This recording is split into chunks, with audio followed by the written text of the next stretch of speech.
Welcome to the book conversation series that's part of the U.S. and the World Workshop at Syracuse University's Maxwell School of Citizenship and Public Affairs. Our guest today is Stephen Wertheim. Stephen is a historian of the United States and the world. He's Deputy Director of Research and Policy at the Quincy Institute for Responsible Statecraft, which he co-founded last year. Dr. Wertheim is also a research scholar at the Saltzman Institute of War and Peace Studies at Columbia University. He regularly writes about current events in the New York Times and other prominent outlets. Prospect Magazine named him one of the world's 50 top thinkers for 2020. Dr. Wertheim received his PhD in history from Columbia University in 2015. Now, in the interest of full disclosure, I'm a non-resident fellow at the Quincy Institute, which is not a paid position, and the book conversation series is an independent initiative. Welcome, Dr. Wertheim. Thank you so much. Great to be in conversation with you. First, let me hold up a copy of your excellent new book, Tomorrow the World: The Birth of U.S. Global Supremacy, which is recently published by Harvard University Press, and it is an excellent read, highly recommended. And it's getting a number of very high-profile and very amazing number of accolades. So congratulations on the book. I thought we could start, one of the goals of the book conversation series is also to help, in a sense, graduate students who are developing or other, burgeoning historians who are developing an idea for a project. How did the idea for this project come to you? And how did you develop it as a graduate student into a dissertation? There's a lot of layers to that question. Or there's a lot of layers to the answer. Right. At a basic level, I just kept scratching at an itch that I had personally that came from observing American foreign policy and the debate surrounding American foreign policy at a crucial point in my own development. 9/11 happened when I was in high school. The invasion of Iraq happened in my senior year.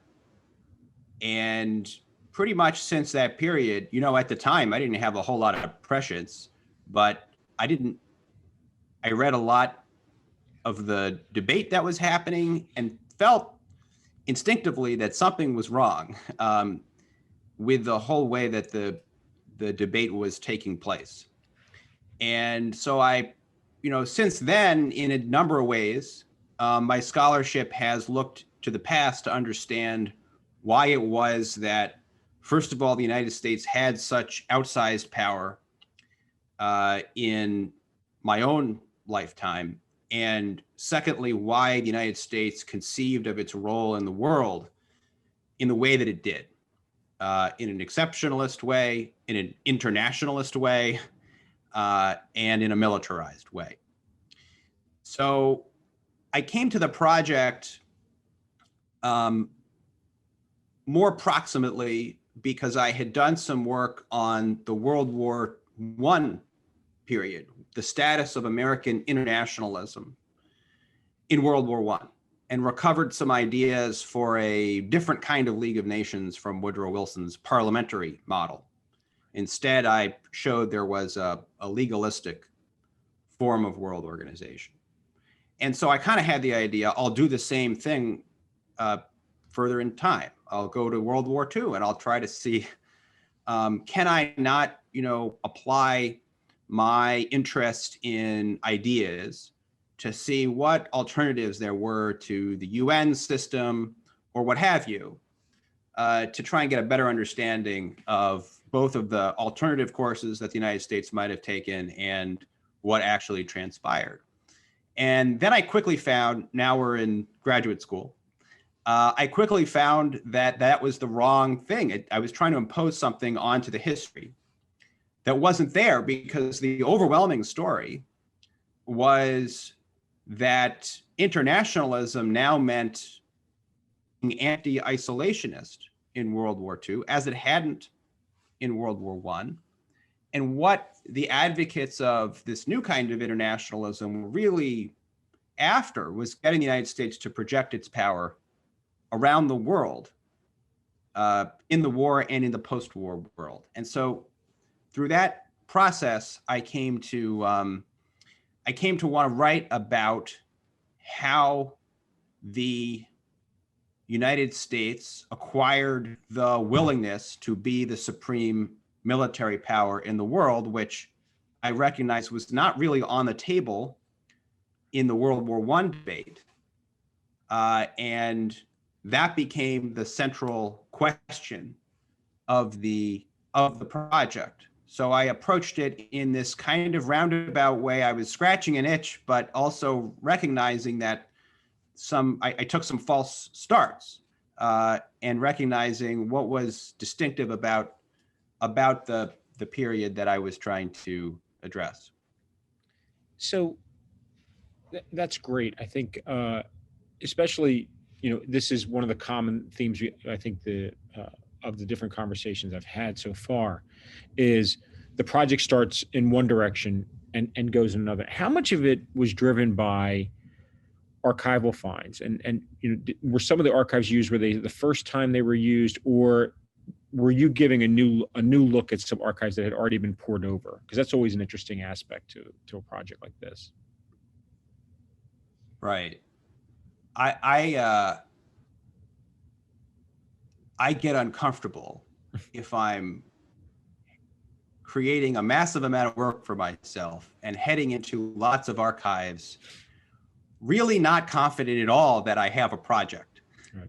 So I think what came first for me was just spotting, based on reading the secondary literature, that there had been a real paucity of attention to American post-war planning in World War II, and that it was clear enough that by the end of World War II, the United States emerged as the strongest global military power, defined its vital interests, that is to say, the interests it would go to war over in this new way, in terms of preventing any other power from having a preponderance of power in Europe and Asia.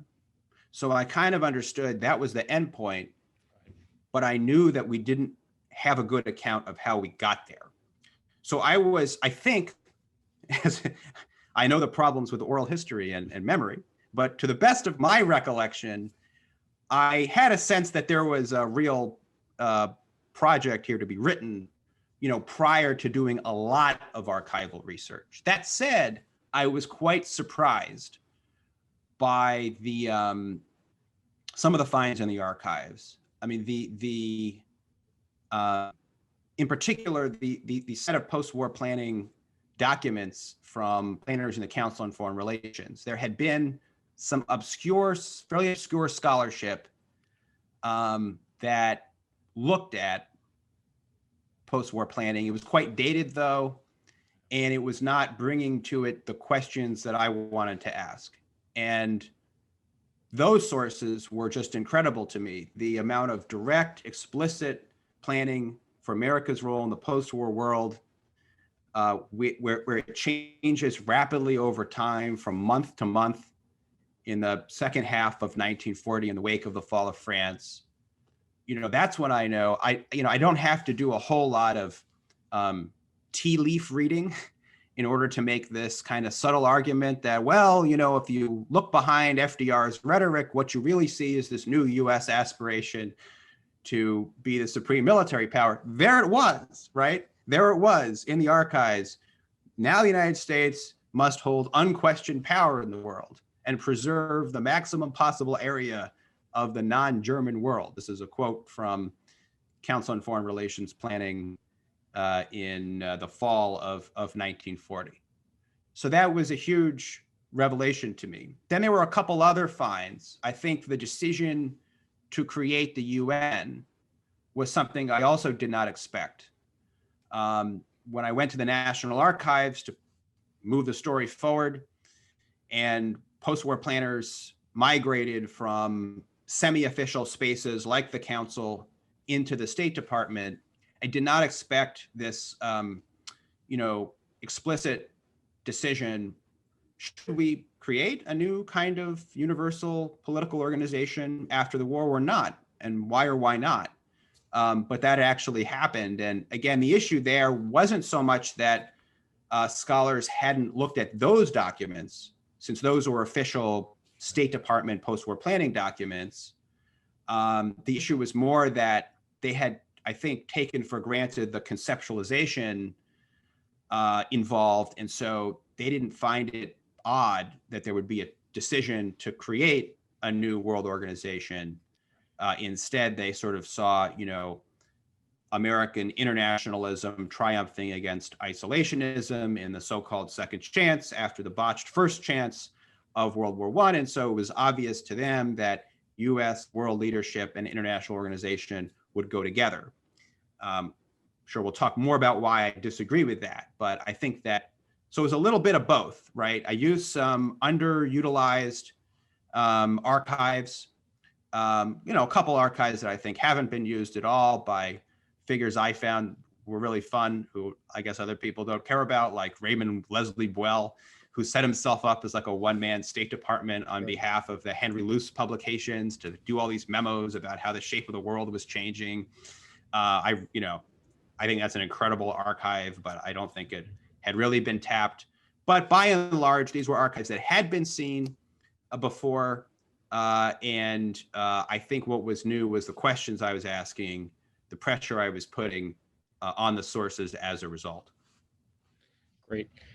Yeah, I we're going to come back to a couple of these points and tease them out because I think it's really rich, and I think it's also refreshing to hear your take on archival research.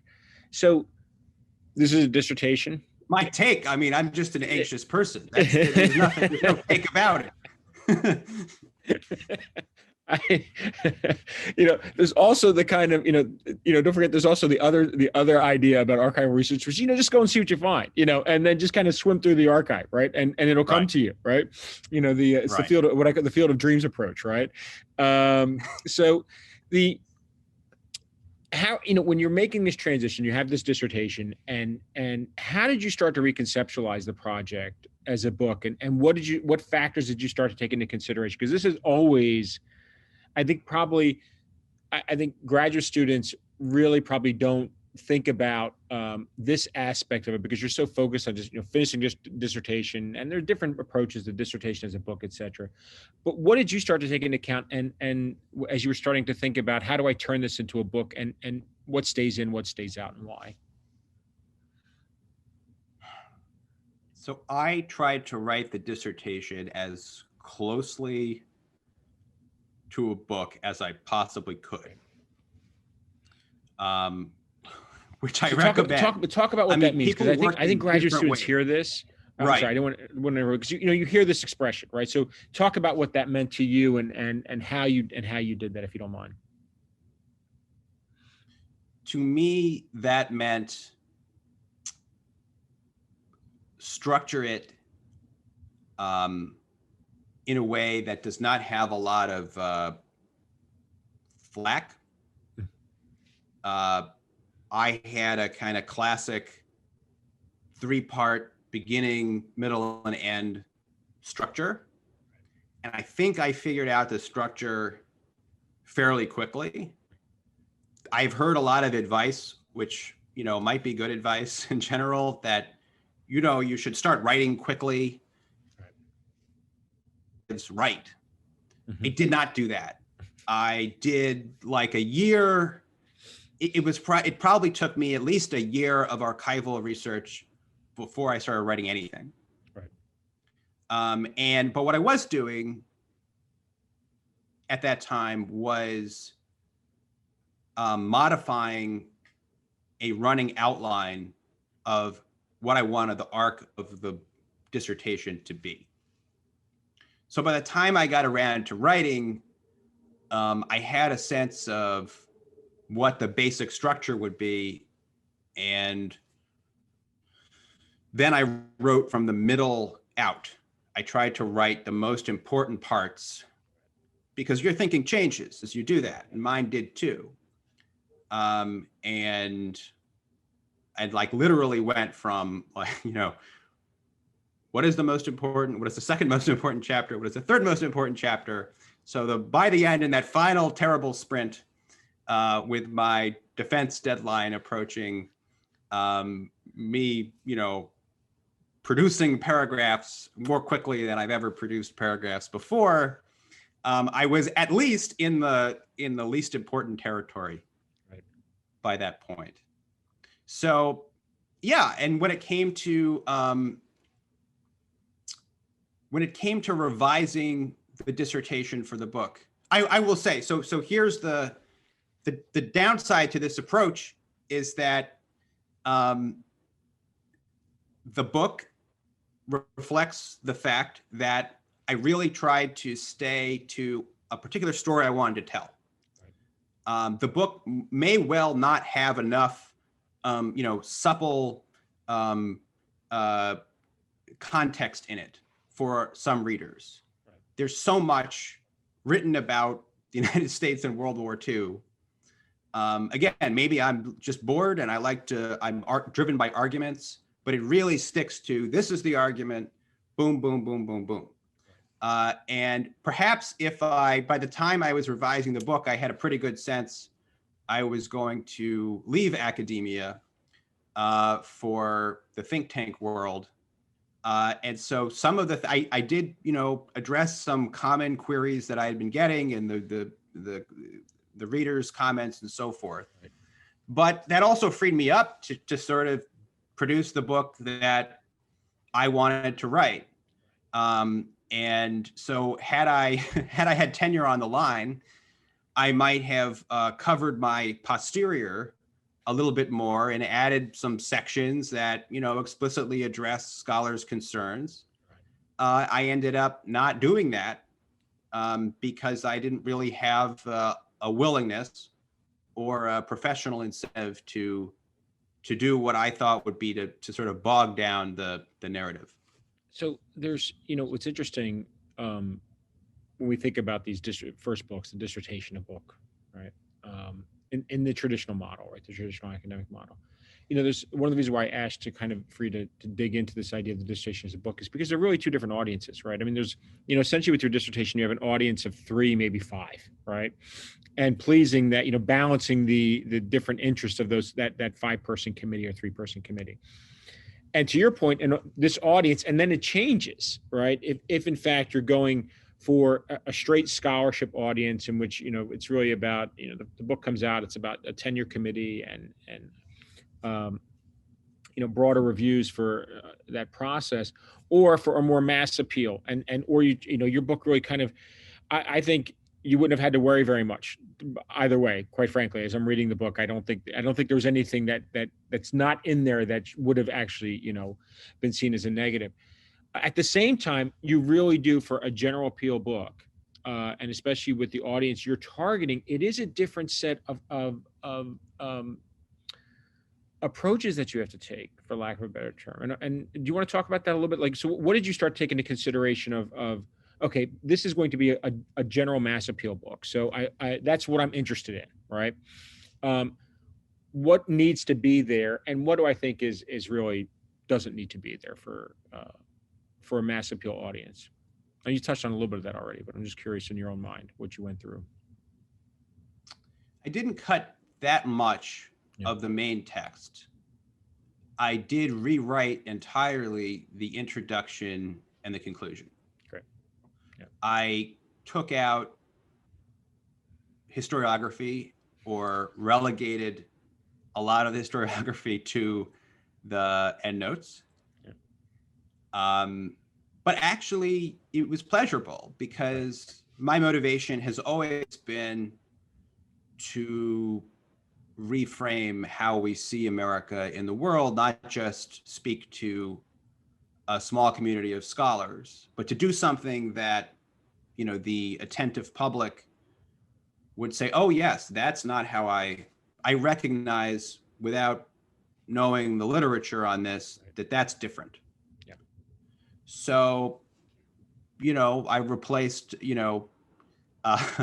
fellow historians with references to presidents who had made statements about American leadership being thrust upon the United States. So Gerald, out was Liz Borgward, in was Gerald Ford. Right. But that actually was, that was perfectly fine by me. And then in the epilogue, I had faced some pressure, I think, from the publisher to, take the story forward from 1945 I basically wanted to resist that pressure because I wanted to make a statement about what America's role in the world consisted of as of 1945, because I think I want people to see that moment planted the seeds of current problems rather than being a moment that we should all pine to return to in some fashion. But, I did in the epilogue try and move us a little bit forward into our present day and make more explicit what I thought the implications of the historical narrative were. Right. Well, obviously we could, and I've debated whether or not this should just be kind of like, oh, let's just talk about the process of making a book and not talk about the arguments. But I think I'm not sure how well served that the audience would be. And I think also in this case, because the book is so rich. And so, obviously you and I could talk about this more over maybe at a, the second or third largest shopping mall in the world at some point again, next time you're in central upstate New York. So let's talk about, let's jump into it. The key moment here for your story, obviously, this is a book, as you've just talked about, that's about World War II, but what I loved about it, and I'm going to come back to this a couple of times because you're absolutely right. There are, as a historian of American foreign relations, there are all these little references you see to the planning. And then you're hard pressed to find the book about that planning. And so when I found out that you were writing this book, I was thrilled and I was not disappointed. So the key moment here is not December 7th, 1941, the date that will live in infamy, but almost 18 months earlier, in June of 1940, when France fell to Nazi Germany. So, one of the things I think that is often, when I'll talk to students about this, and I'm wondering if you had, it's a separate issue, if you've had the same responses. What did Washington expect to happen in June 1940? And when that didn't happen, how did it respond? And how does that basically set in motion your book? American foreign policy elites expected that World War II in Europe would look something like World War I. That is, a stalemate where the defense dominated over offense. And we know from the post-war planning that got going after the war in Europe began in September of 1939, the period of the phony war in Europe, where, not much seemed to change in overall terms, in terms of the distribution of power. American officials expected that the superior Anglo-French alliance stood in the way of Axis conquest. And so they did not expect what in fact transpired within just 6 weeks in May and June of 1940, which is that the Nazi war machine went around the Maginot Wall of France. Very effective wall. You just could go around it, but they had to innovate tactically in order to do so, and conquered France within that time, which meant that Nazi Germany was the ruler of Europe. And not only that, the Italian and German alliance quickly cemented. Then in September of 1940, the Triple Axis, the Tripartite Pact, was signed with Japan. And this created the specter of an Axis, as Americans interpreted it, an Axis-led world order. Significant phrase, a new phrase that really dated to the 1930s in terms of widespread usage. So it was not at all expected that the Axis powers would be in a position to attain preeminence in Europe and Asia. And when they did, that confronted the United States with a choice. basically an unprecedented choice. What did it mean for the United States for totalitarian powers to be dominant in Europe and Asia? It seemed to pull apart elements of American nationalism and internationalism that had previously gone together. On the one hand, there was a tradition in the United States of avoiding so-called entanglements in Europe and Asia. On the other hand, there was also a desire to see the United States be able to move around the world, do business, maybe overcome power politics. Let's call that American internationalism. Then there was also, similarly, an American desire, call it American exceptionalism, to see the United States in some way be the engine of world history, be the light unto the world that causes others to move in an American direction. Whether that means, forcible intervention or not could be and was debated. But now it seemed as though, the United States couldn't stay out of entanglements in Europe and Asia if it wanted to have those other ambitions realized, for America to be the supreme model for the world, and for Americans to be able to traverse the globe and have interaction and intercourse. And we see different Americans make different choices in the wake of the fall of France. The America First coalition stood for maintaining the non-entanglement tradition, defending the entire Western Hemisphere by force. If you want to call that isolationism, I can't understand what you would tell Central Americans, South Americans, etc. And they wanted to do as much business as possible still with the rest of the world. And they noted, it wasn't inevitable that Nazi rule in Europe would maintain itself and Japan would succeed in conquering East Asia and so forth. And on the other side, though, but that was not the side with, I think, the best chance of prevailing, even at the birth of the America First Committee in September of 1940.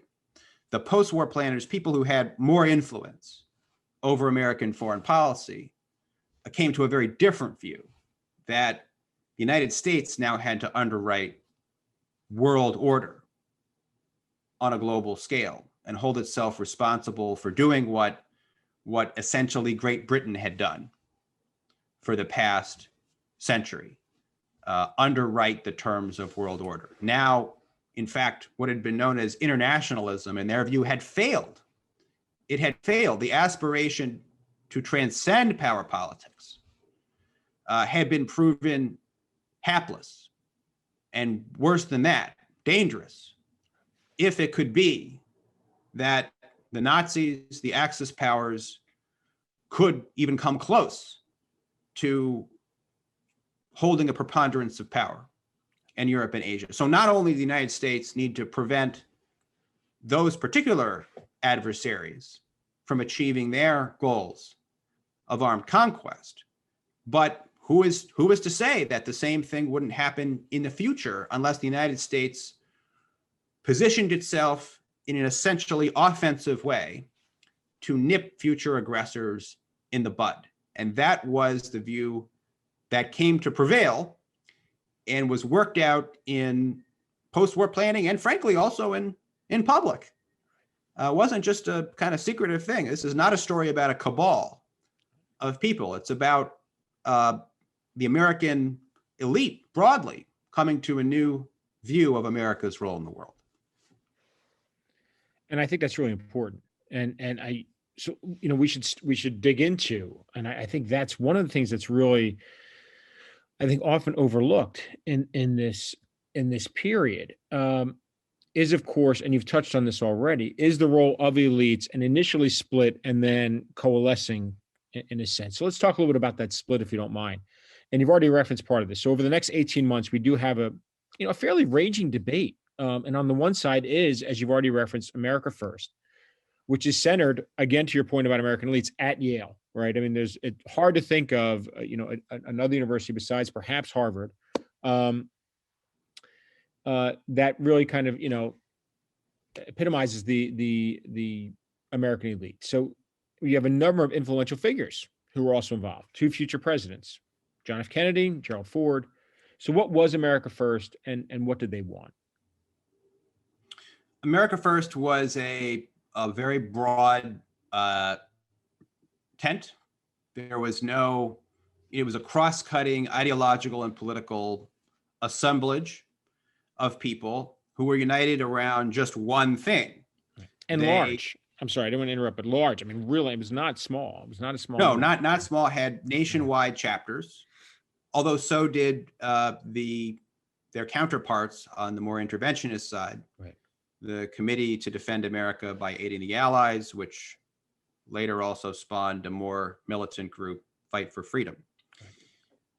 But America First, like other anti-imperialist and peace movements earlier in American history, assembled this broad group who, for different reasons, believed that the United States didn't need to go to war in Europe, but should defend the entire Western Hemisphere. And there was a particular geopolitical argument advanced by Charles Lindbergh, a spokesperson for the group, and others, which was basically this: that as long as the United States denied to any outside power a territorial foothold in the Western Hemisphere, the Atlantic and Pacific Oceans were going to prevent such a power from mounting a successful invasion of the United States in North America. And in fact, the argument was made, and I think accepted by the other side on its own terms, that the advent of air power, sometimes cited as making the world smaller, more interconnected, in fact aided the defense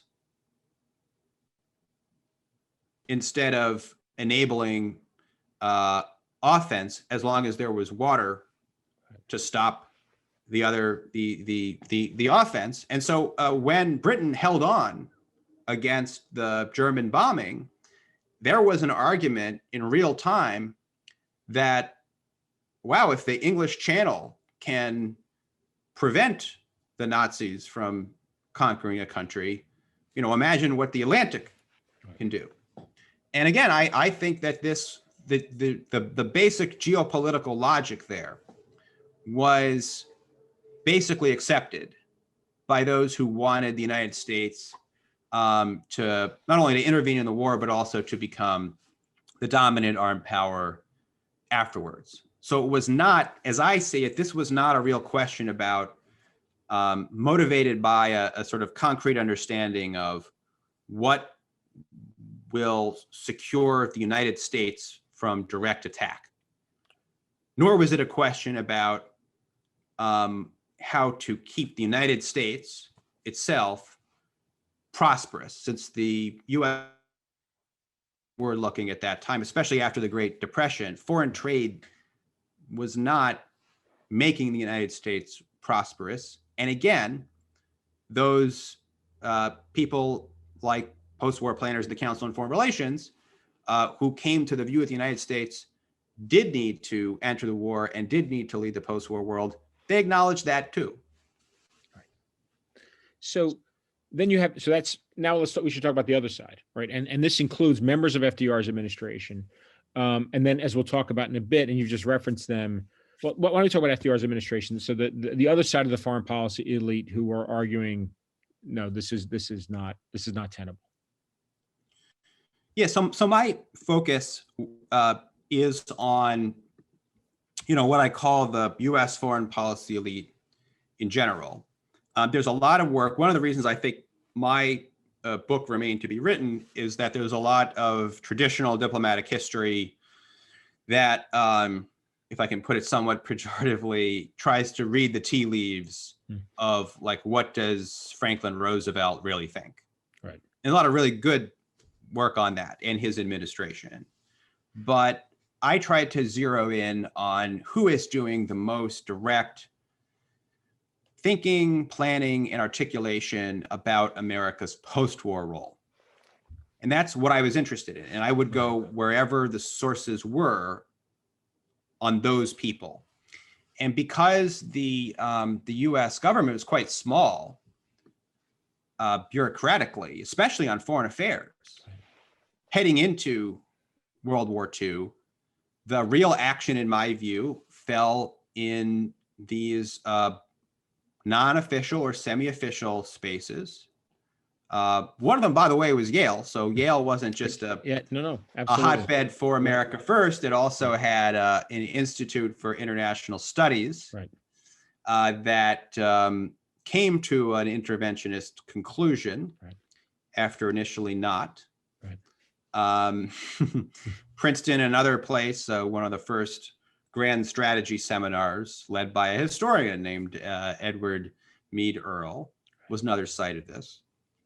But the Council on Foreign Relations gets the bulk of my attention because it was doing work directly on behalf of the State Department with Rockefeller Foundation funds, and many of the planners from the Council effort migrated into the State Department when the State Department set up its official post-war planning group, which it could do only after Pearl Harbor because there was a concern that if it looked like the United States was planning for the post-war, then that suggested that the United States was angling to get into the war, which the administration was controversial question, but at least officially trying to avoid until Pearl Harbor. So within that group, that's where I try to trace the changes of opinion, with which I should say, I think leaders of the State Department, Secretary Hull, Undersecretary Sumner Wells, were broadly sympathetic to, though their specific, attention to planning the post-war, I think was not that great, given all they had to do prior to Pearl Harbor. So that's why I really focus on that group. And that group essentially decides they accept, I think the basic point that the America First position makes, even if Hitler is to conquer Europe, even if Hitler succeeds in conquering Britain, the United States is not going to be successfully invaded, at least anytime soon. It will be able to continue to build up its defenses and defend itself in such a world. Likewise, the American economy, not dependent on having trade with a Nazi-led Europe. But they come to the view that why make these compromises? It's not, yes, it might not be strictly necessary for the United States to become the premier power in the world, but that way, the United States, if it does so, it could guarantee that it can enjoy liberal intercourse throughout the world, or in as much of the world as possible. And that would be nice. And likewise, the United States can adhere to its aspiration to be the engine of world history. So they say it's unacceptable for the United States to be isolated. This is the master concept that gets repeated endlessly in public and in private. Isolated meaning dominant in the Western Hemisphere only, but forever back on its haunches, as a naval war plan put it in November of 1940, meaning on the defensive, living in a world dominated by hostile totalitarian powers, rather than extending its influence in the world. Well, it's fascinating. And you're absolutely right, because when we think about the role, especially a place like Yale, right, and how it shifts, and really this kind of, and it's really interesting because Yale plays such an important role during the war in terms of just planning during the war, assisting whether it's the OSS or the State Department or the military, and then post-war again. You mentioned them, so I think it's probably a good idea for us to talk about them a little. One of the things I was really thrilled about with your book was that you were looking at the Council on Foreign Relations and the post and the studies that were conducted in preparation for the post-war. So, as a point of disclosure, down in my basement there are a stack of copies of those records that you used that was to be held for some future project down the way that I never got to, right? It was going to be one element of my own book, and then just never worked out. It's on the cutting room floor somewhere. So when I saw that you were using it, I was like, oh, thank God somebody's doing it. So I was like, this means I don't have to.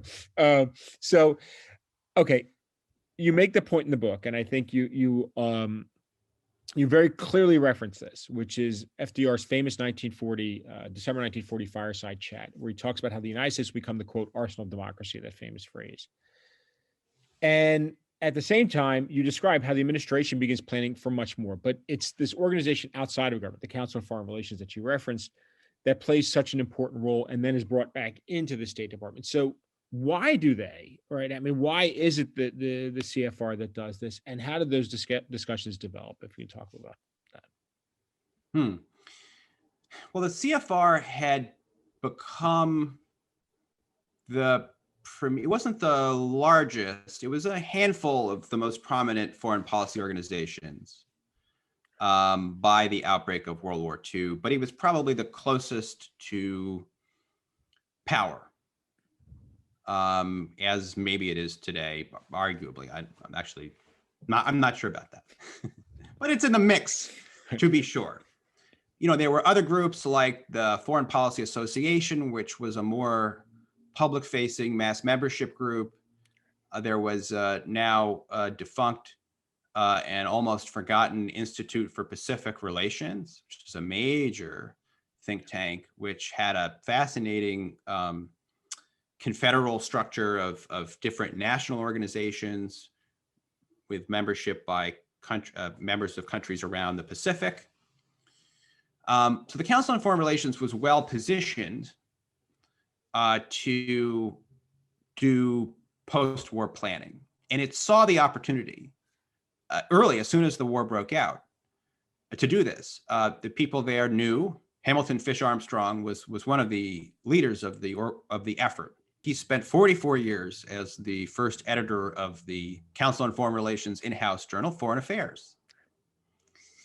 And he and other leaders of the council understood that they had an opportunity to present the State Department with a win-win scenario, that the State Department wasn't going to be able to do long-range planning. And in this kind of small world of basically WASP males, they all knew each other and got the Rockefeller Foundation to fund, I think it's $300,000 to the project ultimately. And so it's a huge sum of money. It's a huge sum of money in that time. Yeah. Lots of money. And so just 2 weeks after the war in Europe breaks out, Armstrong and other council leaders go to the State Department and present them with this proposition. They've already got the funding lined up. And the State Department has, enthusiastic about that. And they volunteer, we want you to be involved, and we will take directions from you. The opportunity for the Council on Foreign Relations and other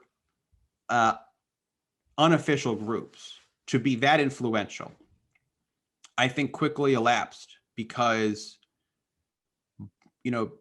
what they conceived was sort of a self-liquidating project.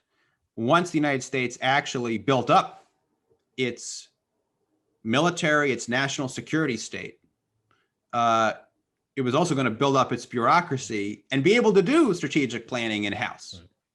So I believe that in the council, there have been these kind of recurrent calls to, let's go back and do that war and peace studies thing again. Right. But it's not so easy when the government isn't actually reliant on outside advice. Well, I think it's a really interesting point. And it's also, one of the things I try and emphasize to my students is to remember how small the State Department is in 1939, 1940, 1941, and how radically different it is after, say, 1947, right? So that this, and then again, these jumps in growth. And so how important is that in a sense? Because you also talk about how CFR comes back in, but that State Department's small, they're stretched pretty thin. And so the fact that you have, and there's a lot of, to your point, there's a lot of crossover. I mean, these are groups that come out of the same universities, they live in the same areas, they have the same social network. So there's a lot of, and some are former State Department people. So there's a lot of interrelationships here. So it's natural. It's been funded. Can you talk about that a little bit as well? I mean, because I think that, from that social network aspect, I think is really important. The same, I mean, we're talking Yale, Princeton, Harvard clubs, kind of thing, but more so even. It's a really interesting question. And I think more work needs to be done on American knowledge about the world and how it's been embedded institutionally, and so basically how the American foreign policy elite has changed over time. You've done some of the finest work on this very, very issue, so we could spend a long time talking about it. But I was hoping for the plug, but I'll take it. I have ambivalent feelings about this group of people. Right. On the one hand, I actually have some admiration. So they were more homogenous in every respect than the foreign policy elite today. Or even maybe a decade later. I think even within a decade, it has changed, right? I mean, it's not, I mean, there's often this kind of dismissive discussion of kind of the, the Princeton club that was the State Department, et cetera. But and that's probably overstated. But I think in this case, it's really interesting how you describe the relationship between the CFR and State Department. But anyway, it's up to you if you want to dig into it. Yeah, and I mean, there's a few women. Ann O'Hare McCormick, who was a journalist, was in the State Department post-war planning group, but not many women were our protagonists in my story, unfortunately. There were some advantages to the kind of small, not very specialized foreign policy elite of that time. Many of them were not, I mean, IR as a discipline hadn't come into existence yet. Right.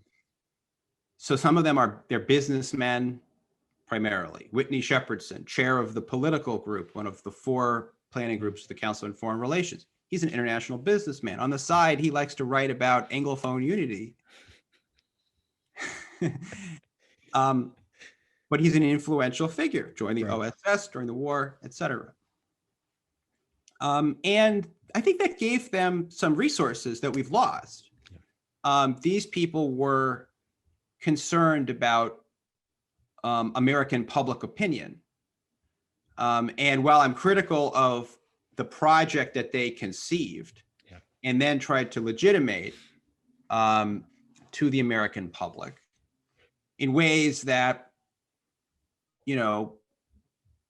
were unfair to the alternative viewpoints, calling the alternative isolationism, as if the only choice was armed dominance or total isolation, everything or nothing. It's implausible, but they succeeded wildly.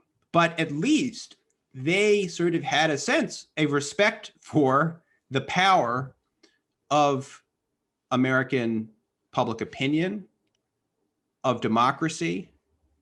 And I find that sort of sensibility is often lacking in foreign policy hands in the town behind me, so that I can no longer go to because there's a pandemic.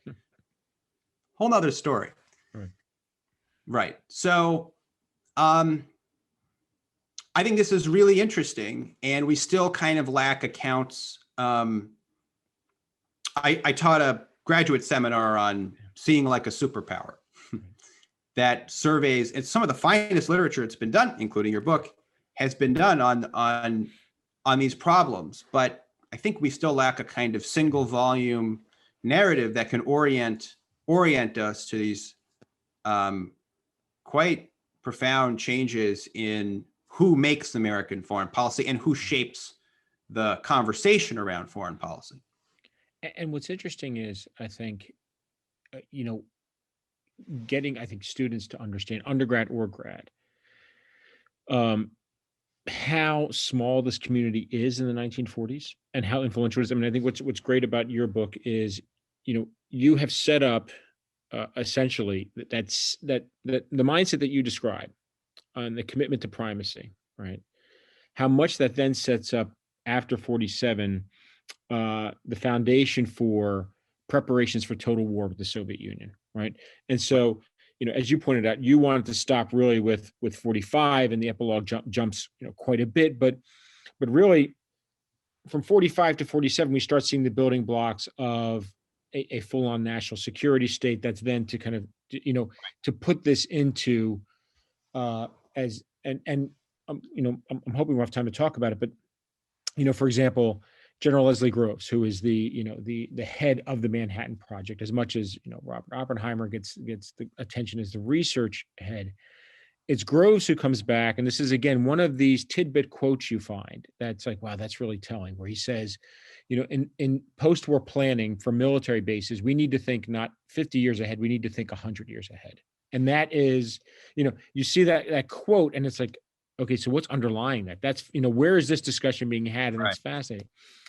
So we should, I think we would be remiss if we didn't, because we could dig into this for a long time. And I think, hopefully you will write the book Seeing as a Superpower. That's my next hope. I'm gonna put that pressure on you here, because I think that book needs to be written, and in a way, again, not to overemphasize the role of the Harvard, Yale, Princeton, but it would be incorrect not to suggest that those universities did not have a predominant role in shaping not just the way the foreign policy establishment thought, but they were actual institutions that were interlinked with key aspects of the foreign policy establishment, and both in training and in developing these plans. I think, as you describe, I mean, I've written about it. So if we can dig in for a bit, because this is such a key aspect of your book, and I'd like to take it in two ways, if we can. So you've touched on this a little bit, but you write that isolationism, the claim that the U.S. ever followed it or that influential Americans ever favored it, is a myth. Okay. And this myth, you explain, was used instead to promote armed dominance. At the same time, I wanted to jump ahead in a way, if we could, to present day, which is at the Quincy Institute. So I'm hoping we could take your book and then also your public writings. You have written heavily about restraint. Okay. And you've been very prolific in writing about restraint. So what is restraint and how does it differ from isolationism? So those are really two separate issues, right? And if we can tease those out, is that too much to throw at you? There's a lot to unpack there, but what do you think? We can do it. Okay. We can do it. Isolationism.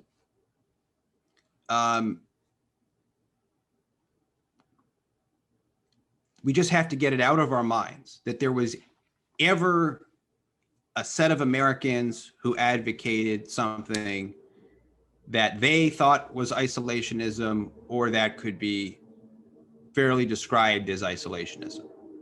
It just didn't happen. The term, which I traced over time, isolationism doesn't come to be used with any frequency until the 1930s, especially the mid 1930s. Right.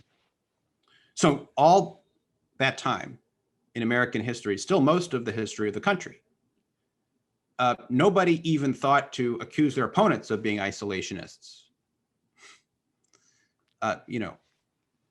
It just wasn't around. And there were people who identified as internationalists, but they didn't see internationalism as being opposed to something called isolationism. They tended to take the antonym of internationalism to be nationalism. And the question for them, as Theodore Roosevelt puts it, is how to have a sound nationalism and a sound internationalism. There were some variations. Internationalism, actually, as a term, originates in the later decades of the 19th century, and it's first put forward by pacifists. And so it has that kind of quality to it, right, which is interesting because pacifists come to be the isolationists par excellence by the 30s and 40s. So they switch from being the strongest internationalists, the pioneers of the damn term, to being anti-internationalists, isolationists, in fact, because they're opposed to the use of armed force. So that gives you a real sense of the conceptual transformation that takes place. So I think the term isolationism is very important. Its importance lies in telling us about the people who use the term, who are the people positioning themselves against isolationism. The reason the term is so ubiquitous is that it performs vital work for advocates of US armed primacy. Against isolationism, armed primacy comes to look like the only way to participate in the world, the only way to both transcend power politics and dominate power politics. That contradiction is suspended in midair, right, dominating, transcending power politics, because both of them can be seen as the opposite of isolationism. So that's what isolationism is about, nothing more. So restraint had nothing to do with isolationism, therefore. right. To me, people see restraint in different ways. There's a book by Barry Posen called Restraint. He's put a pretty strong stamp on making a claim to define restraint. But on one level, I think you might see restraint as just a rejection of the idea that the United States necessarily needs to maintain military dominance across the globe. Some people identify with restraint, promote offshore balancing as a strategic alternative. That, what the United States needs to do is prevent a significant world region from being dominated by one power. That doesn't mean the United States itself, though, needs to dominate. So if you take the Middle East, the United States recognizing that no one power is about to take over the entire region, the United States can move its forces offshore and, practice diplomatic engagement, other forms of engagement, but doesn't need to be dividing the region up into friends and enemies and pre-positioning its military across the region in a number of bases, right? So that's essentially what I take restraint to be. Now, people can differ on how they view different theaters, Europe, Middle East, and the most controversial question at this point in policy terms is East Asia, where some who favor offshore balancing toward the Middle East or Europe believe that the rise of China does pose a threat of a single power gaining dominance in an important region. And some of them favor more US military activism in the region. Others favor less. I favor less right now. So I want to pick up on that if we can, and based on a piece you just wrote in the New Yorker. And so in this, you juxtaposed a quote by former President and Secretary of State John Quincy Adams with the statements and actions of President Trump from this summer.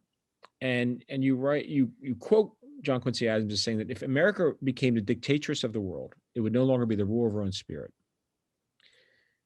But in America today, you write that war, its implements, its enmities pervades civic life. And so I'm curious, how do you think this relates to the quest for dominance you describe in your book? And I was also struck by the comment because, and I'm wondering if you believe this is a feature of America in the post 9/11 era, or could the same thing have been written, say, in November of 1968, right? Yeah. Height of the Vietnam War, we have another Right. a contentious presidential and close presidential election, right? Yep. Massive anti-war protests, and we could talk about the summer protests for Black Lives Matter, but I'm curious if what you think there. I think that so there's a conventional wisdom right now that one of the few things that binds the two almost warring political parties together is their commitment to U.S. global leadership, meaning, in effect, the U.S. having 750 plus military bases, outspending the next 10 militaries combined, et cetera, et cetera. So there's a temptation to point to U.S. military supremacy as one of the few things that can bind us together.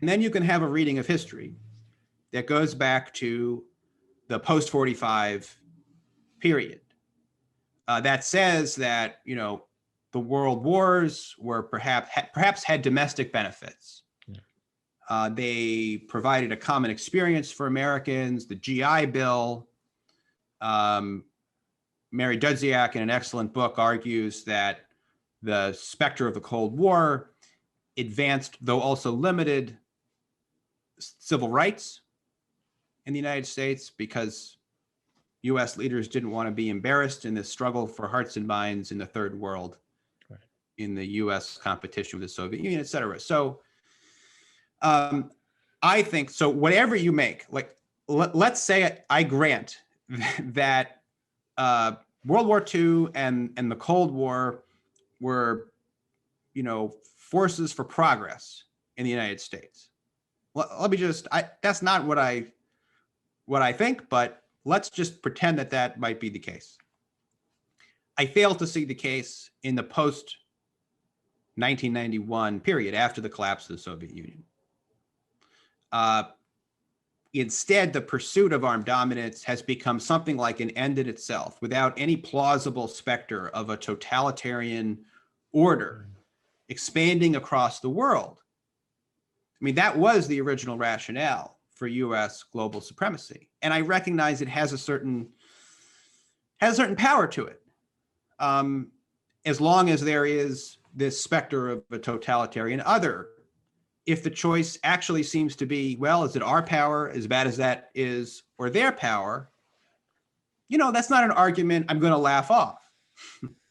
Not necessarily an argument I'm going to accept in different times and places either, but I'll take that seriously. I don't take as seriously the argument for U.S. military dominance since then, which is, my adult lifetime. It's been 3 decades since the collapse of the Soviet Union. And what happens is, in a way, it's a classic case of imperial overstretch. The United States wants to defend its existing positions. Anytime, U.S. power generates antagonism, contestation, where it is, that can lead to a demand to fortify that area or expand the perimeter. So we've had NATO expansion at a time when, NATO had actually fulfilled its goal. The Soviet Union had collapsed. We just seem to have ever expanding U.S. defense commitments and deployments. Yeah. And that's the basic reason, to me, why we have endless war. Now, the endless wars, to get to your point, I think have had a profoundly corrosive effect on our democracy. How can it be that a demagogue, a nativist demagogue, can run for president as a total outsider 15 years into the war on terror and, running on the whole world is basically out to get us. They're exploiting us. We are such a safe country, actually. Right. We have a nuclear deterrent. We have the oceans. We have friendly and weak neighbors on our board. We've got incredible security, and yet we're the most fearful. And we have globe-spanning enemies, in fact. Why? Because basically we're everywhere. We're trying to dominate everywhere. And yeah, there are threats to dominance, not necessarily vital existential threats to the United States, but there are threats to our dominance. And those threats have been constantly fed back into our society by members of both political parties and so forth. I don't want to simplify. I mean, the 9/11 attacks happened, and I think military action was warranted to deal with those. But we could never find a way to actually say, okay, the enemy was Al-Qaeda. We will decimate Al-Qaeda. That's it. Right. That's the mission. And we've fulfilled, here is where the mission ends. And so we're still dealing with endless war across a great arc of the world to this day. Well, so I just do not see a serious argument that says that U.S. global dominance, not only do I think it's not made Americans safer, I also think it has corroded our democracy at home, bringing in forces of, real fear of all manner of people, foreigners, into our civic life. Well, on that note, and I think this is, I could talk to you for hours. I think it's a wonderful book, and I would, again, highly recommended. Tomorrow the World by Stephen Wertheim, Dr. Stephen Wertheim. Thank you for taking the time to talk to us today. And again, congratulations on a wonderful book and for all your amazing writing. And it's so thought-provoking and inspires many of us to be better scholars and better writers. So thank you for everything you're doing. And that is very generous of you. It's likewise, this could go on for a long, long time, but we're going to have mercy on our right. But I want to thank you for taking the time, and we hope to see you again soon, hopefully in person up here in Syracuse. Well, I would like nothing more.